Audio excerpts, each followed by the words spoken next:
Isaías 53 desde el 1 hasta el 10, la primera parte, o entero. Isaías 53, 1 dice así la palabra del Señor. ¿Quién ha creído a nuestro anuncio? ¿Y sobre quién se ha manifestado el brazo de Jehová? Subirá cual renuevo delante de él y como raíz de tierra seca. No hay parecer en él ni hermosura. Le veremos más inatractivo para que le deseemos. Despreciado y desechado entre los hombres, varón de dolores, experimentado en quebranto. Y como que escondimos de él el rostro, fue menospreciado y no lo estimamos. Ciertamente llevó él nuestras enfermedades y sufrió nuestros dolores. Y nosotros le tuvimos por azotado, por herido de Dios y abatido. Mas él herido fue por nuestras rebeliones, molido por nuestros pecados. El castigo de nuestra paz fue sobre él, y por su llaga fuimos nosotros curados. Todos nosotros nos descarriamos como ovejas, cada cual se apartó por su camino, mas Jehová cargó en él el pecado de todos nosotros. Angustiado él y afligido, no abrió su boca. Como cordero fue llevado al matadero, y como oveja delante de sus trasquiladores, enmudeció y no abrió su boca. Por cárcel y por juicio fue quitado. Y su generación, ¿quién la contará? Porque fue cortado de la tierra de los vivientes, y por la rebelión de mi pueblo fue herido. Y se dispuso con los impíos su sepultura, mas con los ricos fue en su muerte. Aunque nunca hizo maldad, ni hubo engaño en su boca. Con todo eso, Jehová quiso quebrantarlo, sujetándole a padecimiento. Y cuando haya puesto su vida en expiación por el pecado, verá linaje, vivirá por largos días, y la voluntad de Jehová será en su mano prosperada. Amén. Amén. Señor, bendiga su palabra. Si recordáis, el título de la semana pasada era ¿Conoces a Jesús? ¿Conoces a Jesús? Y fue a raíz del artículo aquel que compartí con vosotros, de Juan Carlos Rail, que decía: muchos en las iglesias no conocen a Cristo.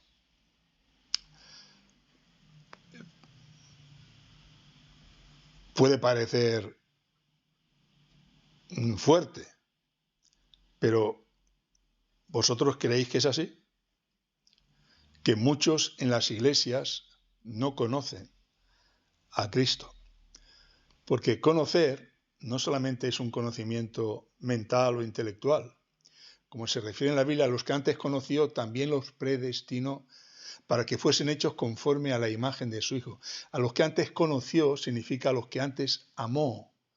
A los que antes nos amó, nos predestinó para que fuésemos hechos conforme a la imagen de su Hijo. Conocer es amar.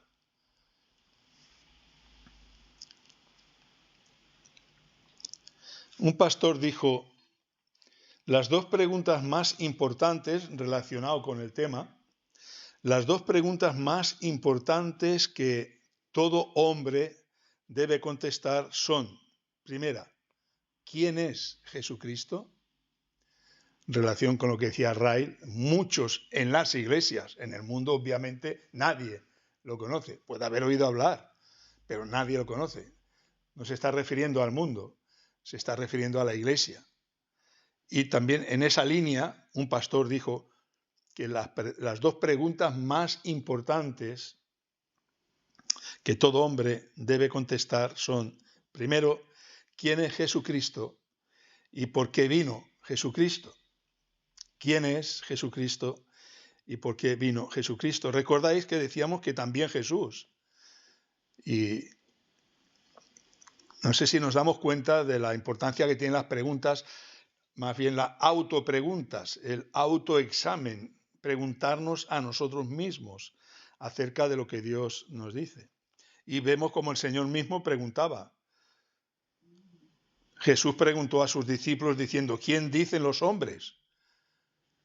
¿Quién dicen los hombres que es el Hijo del Hombre? Ellos dijeron, uno Juan el Bautista, otros Elías, otro Jeremías, algunos de los profetas. Y él les dijo, ¿y vosotros? O sea, no ahora, ¿qué dicen los hombres? ¿Qué dice la gente? No, ¿y vosotros? ¿Qué decís vosotros? ¿Quién decís que soy yo? La respuesta correcta a la primera, ¿quién es Jesucristo?, es la respuesta más importante, más trascendental, de mayor bien que pueda tener un hombre que la responda correctamente. Significa que eres un hijo de Dios porque Dios te lo ha revelado. Y es muy serio, es muy serio. Es para pararse y meditar si realmente yo conozco al Señor. Porque, repito, conocer al Señor no es un mero oír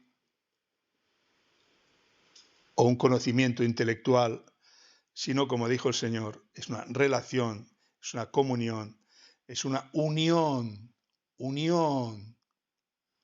relación, comunión, unión, porque sin mí nada podéis hacer. Yo soy la vid, vosotros los pámpanos, y sin mí nada podéis hacer. Y esa unión no es una unión que se realiza o se lleva a cabo unos momentos del día, de la semana, del año, fechas especiales. Es una unión permanente y constante. Tú no puedes separar el pámpano de la vid y volverlo a unir. El pámpano, si lo separas, se muere. Si lo separas, se muere. El pámpano tiene que estar siempre unido a la vid, siempre. ¿Conoces al Señor y sabes lo que eso significa? ¿Estás unido siempre al Señor? ¿Estás pendiente del Señor? ¿Vas al Señor? ¿No queréis venir a mí, dijo él, para que tengáis vida? ¿Vas al Señor? Yo me hago esas preguntas. Yo me planteo esas cuestiones. Hay un libro en el que me quiero inspirar para hacer estas meditaciones y precisamente se titula Preguntas de la vida. Preguntas de la vida. Y la pregunta del tercer capítulo es ¿por qué murió Jesús? Si conoces a Jesús, debes saber por qué murió Jesús. ¿Por qué murió Jesús? ¿Qué diferencia hay entre la muerte de un hombre y la muerte de Jesús? ¿Cuál es la diferencia? Podemos decir que todos los hombres mueren por sus propios pecados, la paga del pecado es la muerte, pero Jesús muere no por sus propios pecados, sino por los pecados de los otros hombres. ¿Estás de acuerdo? ¿Te satisface plenamente esta respuesta? Esta respuesta general que hacemos. Jesús muere por todos los hombres. Esta respuesta llena, satisface, colma realmente tus aspiraciones. Jesús muere por todos los hombres. Ya estamos generalizando. Todos somos pecadores. Jesús muere por todos los hombres. Pero la Biblia es mucho más directa. Claro que la Biblia habla en términos generales. Pero cuando Jesús está diciendo yo soy la vid y tú eres el pámpano, no está generalizando. Te habla a ti, tú, como miembro de su cuerpo, de su pueblo, tú eres un pámpano. Tú eres un miembro insustituible. No eres otro, eres tú. Y tal vez este problema de las generalizaciones vacías, de gran superficialidad, que siempre hay en el pueblo de Dios, como denuncia el Señor siempre, este pueblo habla mucho de Dios, pero no vive conforme a lo que Dios dice. O en aquellas palabras, este pueblo de labios me honra, pero su corazón está lejos de mí. Es significativo. O este pueblo que deja a Dios y se va tras lo vano y superficial de este mundo. Este pueblo que Dios no es lo primero que busca primeramente el reino de Dios y su justicia, y todo lo demás te será dado por añadidura. Es creerlo y es vivirlo. Sí, la respuesta es correcta, la respuesta a Jesús muere por los pecados de todos los hombres es correcta. Pero la pregunta concreta a ti, ¿por qué murió Jesús? La respuesta concreta es porque Dios te ama. Porque Dios te ama. Juan 3:16. Dios te ama a ti. Sí, de tal manera amó Dios al mundo. Dios ama a los hombres del mundo que ha escogido desde antes de la fundación del mundo. Pero esta respuesta concreta tuya, no debe perderse en superficiales generalizaciones. Dios ama a todos, Cristo muere por todos, sino que debe penetrar en lo más profundo de tu corazón, porque es tu respuesta, es la pregunta a ti y es la respuesta tuya en tu relación personal, en tu comunión personal con Dios.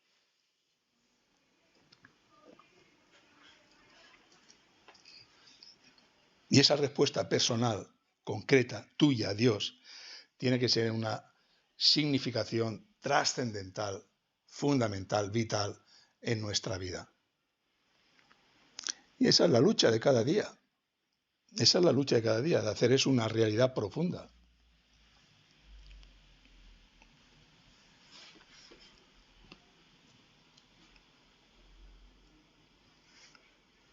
Dios te amó a ti. Sí, amó al mundo de tal manera que ha enviado a su Hijo, pero Dios te amó a ti. Y es ese ver en ti ese amor de Dios lo que tiene que cambiar tu vida y amarle a Él como Él te dice que le ames. Porque ese es el primer mandamiento. Amarás al Señor tu Dios con todo tu corazón, con toda tu alma, con toda tu mente, con todas tus fuerzas. Otra generalización. Lo sabemos de memoria, pero ¿eso es una realidad en nuestra vida?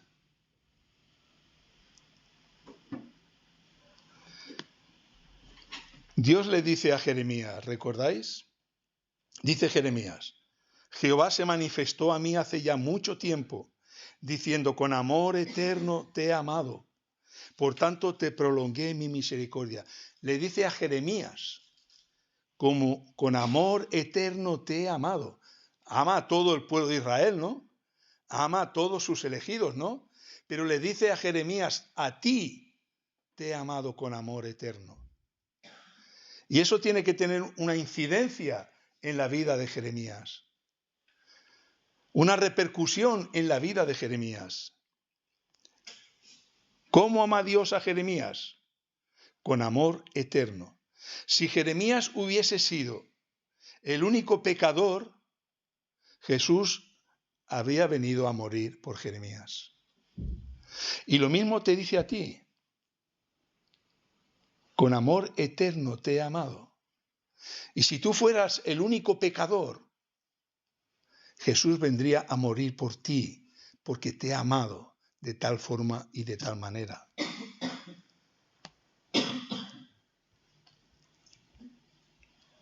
Dios te ama a ti, por eso Jesús muere por ti. Dios te ama a ti, por eso Jesús muere por ti. Sí, muere por todo el pueblo de Dios, muere por todos los elegidos, pero no somos parte de una masa, somos nombres en la mente y el corazón de Dios. Como dice Isaías, Él conoce por nombre a todos su creación, a todas las estrellas. Si conoce por nombre a todas las estrellas que son materia inerte, ¿cuánto más va a conocer a aquellos que ha amado de tal forma que ha enviado a su Hijo a morir por ellos en la cruz del Calvario? Dios te ama a ti. Por eso Jesús murió por ti, porque Dios te ama a ti.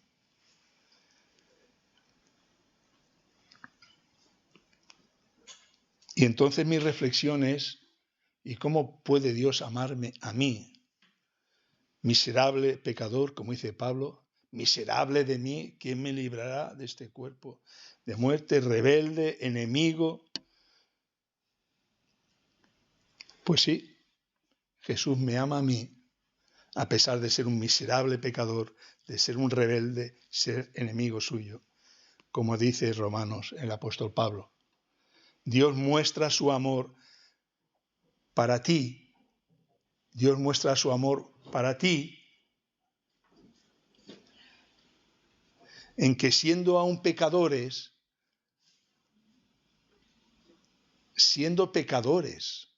qué amor de Dios, siendo pecadores, cuando vemos lo que significa el pecado para Dios.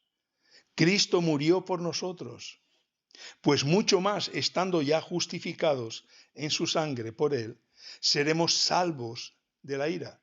Porque si siendo enemigos, éramos enemigos, si siendo enemigos fuimos reconciliados con Dios por la muerte de su Hijo, mucho más, estando reconciliados, seremos salvos por su vida.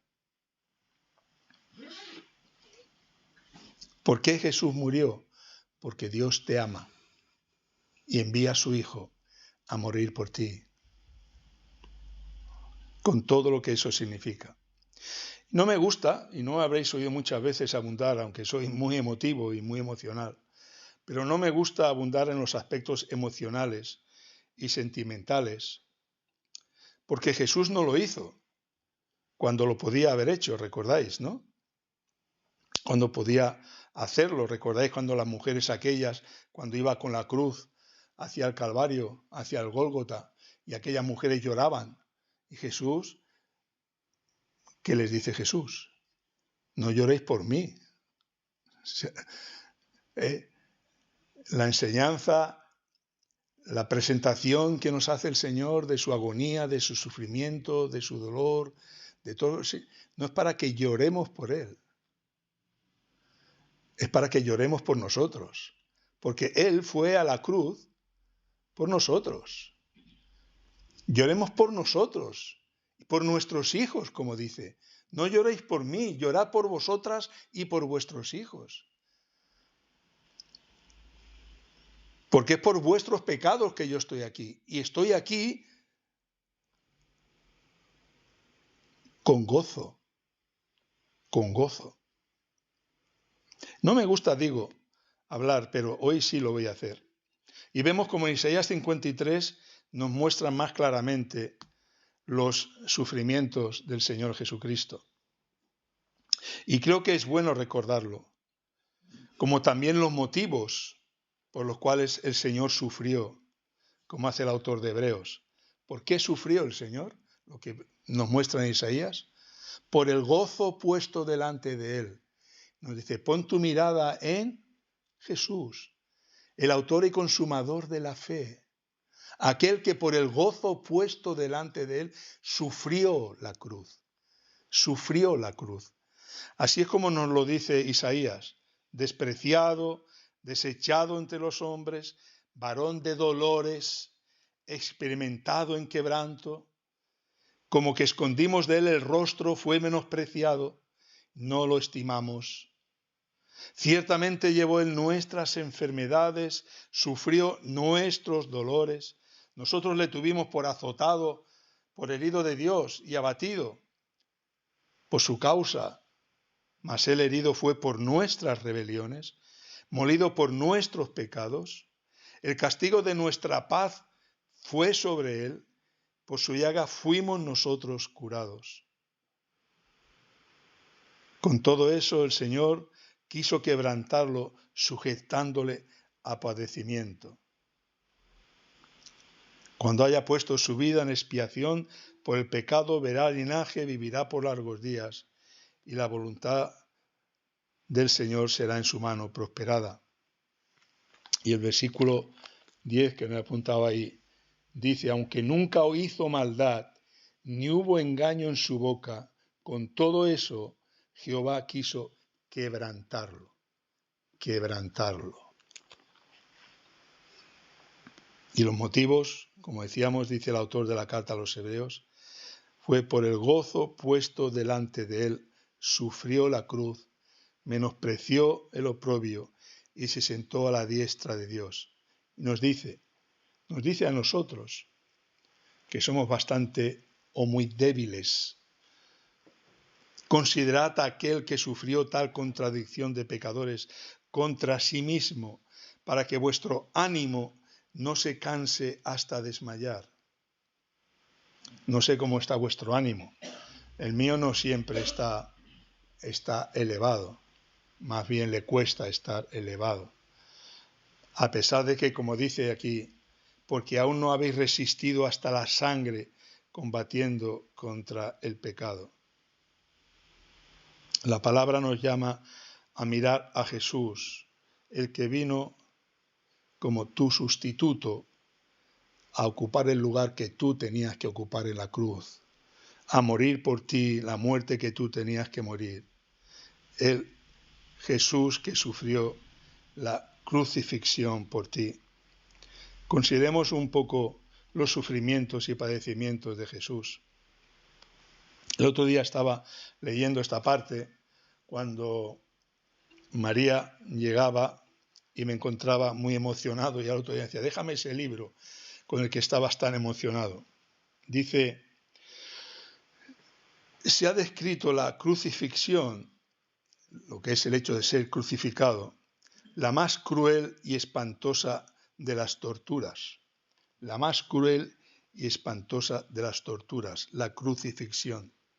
Pero antes de la crucifixión, Jesús sufre otra de las más crueles y espantosas torturas.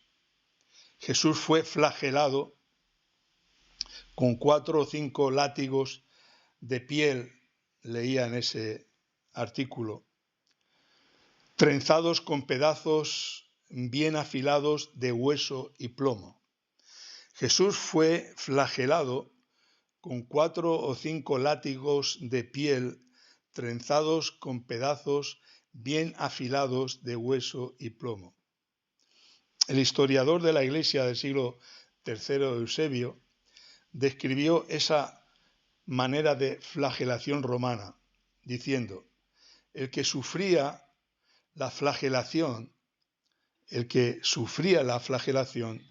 terminaba con las venas de su cuerpo al descubierto, los músculos y tendones y entrañas de la víctima quedaban expuestos. Era totalmente despedazado con esos látigos, con esos punta de hueso afilados, con ese plomo que estaba adherido al látigo. Pero después de la flagelación, Jesús fue llevado al pretorio, donde le pusieron una corona de espinas, recibió burlas de soldados que le golpearon en la cabeza y la cara. Luego fue forzado a cargar la cruz hasta que, rendido y sin fuerzas, cayó, y Simón de Cirene fue obligado a llevarla. Cuando llegaron al lugar de la crucifixión, al Gólgota, lo tendieron sobre la cruz, lo pusieron sobre la cruz, le atravesaron las muñecas con clavos de 15 centímetros de largo, le doblaron las rodillas hacia los lados de forma que sus tobillos estuvieran juntos y pudieran ser atravesados entre la tibia y el tendón de Aquiles, con otro clavo enorme. Fue levantado en la cruz, le dejaron caer para que entrara en el agujero que estaba en el suelo. Imaginaos el desgarro de todo el cuerpo cuando esa cruz cae, ese cuerpo que está sujeto por clavos es desgarrado en todas sus partes. Estuvo allí colgado con dolor indescriptible durante 6 horas mientras su vida iba apagándose lentamente. Y el Señor dice, no lloréis por mí, llorad por vosotros y por vuestras hijas. Ese es el Señor que debemos conocer. Ese es el Señor con el que debemos tener una relación, una comunión íntima cada día. Ese es el Señor, como dice el apóstol, que murió por nosotros y nosotros debemos vivir para Él. Pero lo más grande, hermanos, lo más grande es que, sin embargo, y a pesar de todo esto, aunque no podamos entenderlo, y si esto ya se hace difícil asumirlo, yo, cuando hicieron la película esa de Mel Gibson o algo así, ¿no? No recuerdo el título, esa última que se hizo, donde salían esas imágenes, posiblemente eran así, terribles, ¿no? Yo no pude ver eso. No pude verlo. Cuando vi aquella imagen así, no pude verlo. Creo que no tenía sentido tampoco hacer eso, porque no es el motivo de que levantar sentimientos, es para que nos demos cuenta, porque está en la Escritura, y está en la historia, está la realidad de lo que sucedió. Pero lo más grande, lo más maravilloso del amor de Dios, lo más grande es que, a pesar de todo, aunque no podamos entenderlo, el peor sufrimiento del Señor Jesucristo no fue ese, no fue el físico.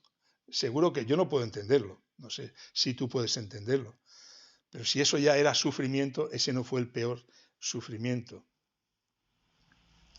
El peor sufrimiento no fue de esa flagelación con esos látigos que dejaban al descubierto venas, tendones y hasta los huesos.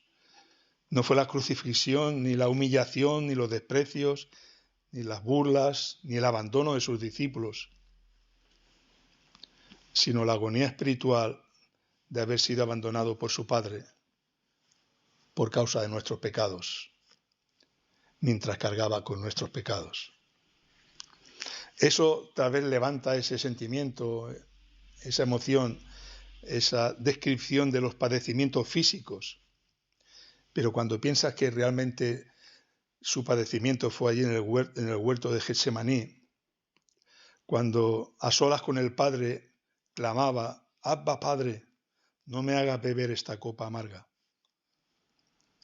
No me hagas beber esta copa amarga, pero no sea mi voluntad, sino la tuya. Jesús, el Getsemaní, es el Hijo del Hombre hecho pecado. Cristo fue abandonado por el Padre y murió en mi lugar por mis pecados.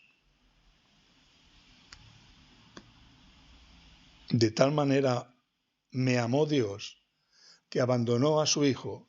Dios mío, ¿por qué me has abandonado? Como dijo Daniel Weber en ese púlpito, lo entenderá quien lo entienda. Para nosotros es más fácil entender el sufrimiento físico, ese que sufrió por la flagelación de los látigos, por la crucifixión en la cruz, que entender, y eso es lo que significa el pecado, eso es lo que significa la justicia de Dios, la ira de Dios, que le lleva a abandonar a su Hijo para encontrarte a ti, porque Él llevó mis pecados en la cruz del Calvario, para que yo pudiera ir a Dios y pudiera empezar a conocer la inmensidad de ese amor incomprensible. Yo no puedo entenderlo. Le pido al Señor que me ayude, porque es importante que lo entendamos y comprendamos más y más y más la dimensión de ese amor. De tal manera amó Dios a Diego, que ha dado a su Hijo en la cruz del Calvario, para que si Diego cree, no se pierda, tenga vida eterna. Puedes decir, tú, de tal manera amó Dios a mí, no al mundo, tú eres parte de ese mundo que Dios eligió, parte de esos elegidos, pero como le dijo a Jeremías, con amor eterno te he amado. Y a ti te dice, con amor eterno te he amado. Por eso envié a mi Hijo a la cruz del Calvario, a cargar con tus pecados, para que tú pudieras entrar en la misma presencia de Dios. Quiera el Señor que una profunda reflexión y meditación sobre este incomprensible amor de Dios nos lleve a decir como Pablo, que es una mayor y profunda comprensión del amor de Dios nos lleve a decir como Pablo, porque el amor de Cristo nos constriñe pensando esto, que si uno murió por todos, luego todos murieron en Cristo con Él.